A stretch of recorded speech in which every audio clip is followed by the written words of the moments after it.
Magandang araw sa ating lahat. Sana kayo ay nasa mabuti at ligtas na kalagayan kasama ang inyong mga mahal sa buhay habang pinapanood nyo ang maikling pagtatalakay na ito. Sa presentation na ito ay ibabahagi ko ang mga impormasyon na nilalaman ng briefing note na inilabas ng Interagency Standing Committee Reference Group for Mental Health and Psychosocial Support in Emergency Setting. Sa briefing note na ito, tinalakay yung mga konsiderasyon sa pag-aabot ng mental health and psychosocial support sa mga tao, pamilya at komunidad na nakararanas ng COVID-19 crisis. Una sa mga impormasyon na nakalagay doon sa briefing note ay kung ano yung mga karaniwang mental health at psychosocial na reaksyon ng mga tao kapag sila ay nakararanas ng isang epidemya. Pangunahin dito yung takot na magkasakit o kaya ay mamatay ng dahil sa sakit. Pag-iwas sa mga pasilidad na pangkalusugan dahil sa takot na mahawa habang tumatanggap ng serbisyong medikal. Takot na mawalan ng kabuhayan o hanap buhay sa panahon ng isolation. At sa tingin ko dito sa Pilipinas, kung saan napakahalaga yung pang-araw-araw na ikabubuhay ng bawat mamamayan, ay isa ito sa pinag-uugatan talaga ng mga anxieties o worry ng mga tao sa komunidad. Pang-apat ay ang takot na ma-quarantine dahil na rin sa pangambang mapagkamala na may sakit. Pakiramdam ng kawalang kakayahang proteksyonan ng mga mahal sa buhay, na isa rin sa pinag-uugatan ng mga pangamba ng dahil sa ating kultura nga napakahalaga yung pag-aaruga at pag-aalaga ng bawat isa sa kanyang kapamilya. Takot na mawala ng mahal sa buhay ng dahil sa virus at takot na mapahiwalay sa mga mahal sa buhay. At dahil din doon, nagkakaranas ng kawalan ng pag-asa, pagkabagot, lubhang kalungkutan. At kung sa nakaraan man ay nakaranas na ng kaparehong epidemic, ay yung pagkakaroon ng takot na muling maranasan kung ano man yung mga hirap na pinagdaanan.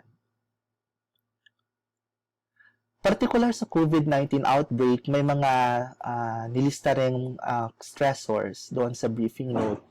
Una ay yung stress na idinudulot ng takot na o panganib na mahawaan o makahawa, lalo na't inuunawa pa rin hanggang ngayon ang dinamiko ng COVID-19. Bagamat nga napakaganda yung kinalabasan ng mga pag-aaral kung saan mayroon ng kapasidad yung ilang komunidad na magkaroon ng testing at malaman kung ano yung kalagayan ng isang tao na pinaghinalaang nakakontract ng COVID-19, typical pa rin na maranasan ng mga tao yung pangamba dahil lalo pa hindi pabuo yung ating kaalaman tungkol dito sa sakit na ito. Stressor din yung realidad na yung sintomas ng mga karaniwang suliranin ng pangkalusugan tulad ng lagnat, ubo ay maaaring mapagkamalang COVID-19 na siya rin nagdudulot ng takot doon sa mga tao dahil hindi nila ma-distinguish kung yung kanilang nararanasan bang sintomas ay typical lamang o pangkaraniwan o kaya ito ay dahil na sa COVID-19.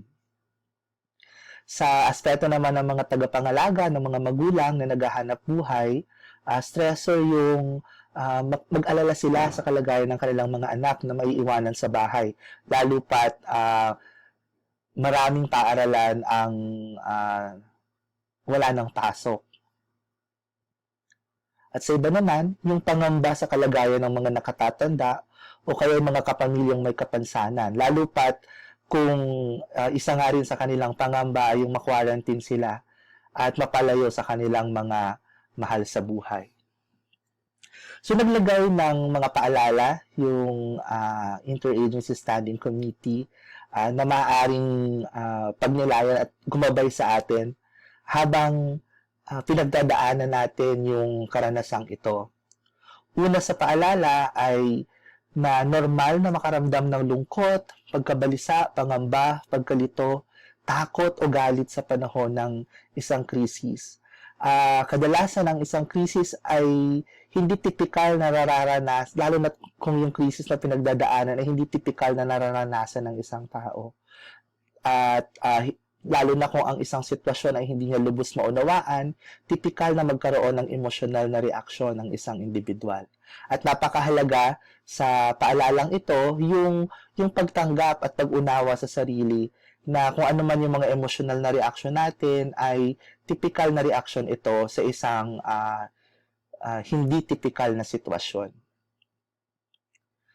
Pangalawang paalala, lalo pat kung ikaw yung tipo ng tao na mas gustong makipag-usap kapag may mga bagay na gumugulo sa isip o sa damdamin mo, pinaalalahanan din na makipag-usap sa mga taong pinagkakatiwalaan at panatilihin ang koneksyon sa mga mahal sa buhay, sa ating pamilya, mga kaibigan, kahit lamang sa pamamagitan ng pagtawag, pag-text, email o paggamit ng mga social media.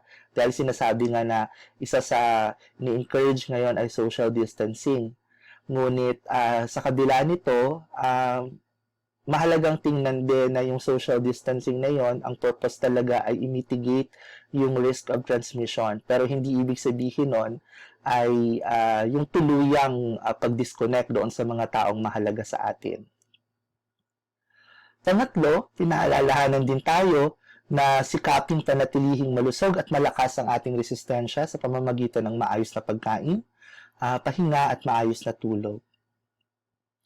At kung tayo naman ay nababahala, mahalaga rin makapag-usap tayo sa mga health workers o kaya sa iba pang professionals tulad ng mga social worker, kung available sa ating community, kung may counselor, psychologist, o psychiatrist na kakilala, o kaya naman ay sa mga pinagkakatiwalaang leader sa ating community. Kung tayo ay parte ng isang religious organization, na merong religious leader na maaari tayong makausap, sinasabing makakatulong din yung ganitong pakikipag-ugnayan sa kanila. At sakali naman na kailanganin natin yung mga serbisyong medikal na may kaugnayan sa pisikal na kalusugan natin o psikolohikal na kalusugan, makakatulong din kung magpaplano tayo kung sino ang ating lalapitan at aalamin natin kung saan tayo maaring dumulog upang makatanggap ng mga serbisyong ito. Sa dami ng impormasyon tungkol sa COVID-19 at sa mga kasalukuyang kaganapan, pinaalalahanan din tayo na mangalap lamang ng mga impormasyong makakatulong sa pagtugon sa krisis. At napakahalaga dito yung pagtitiyak ng kredibilidad ng pinagkukunan ng impormasyon.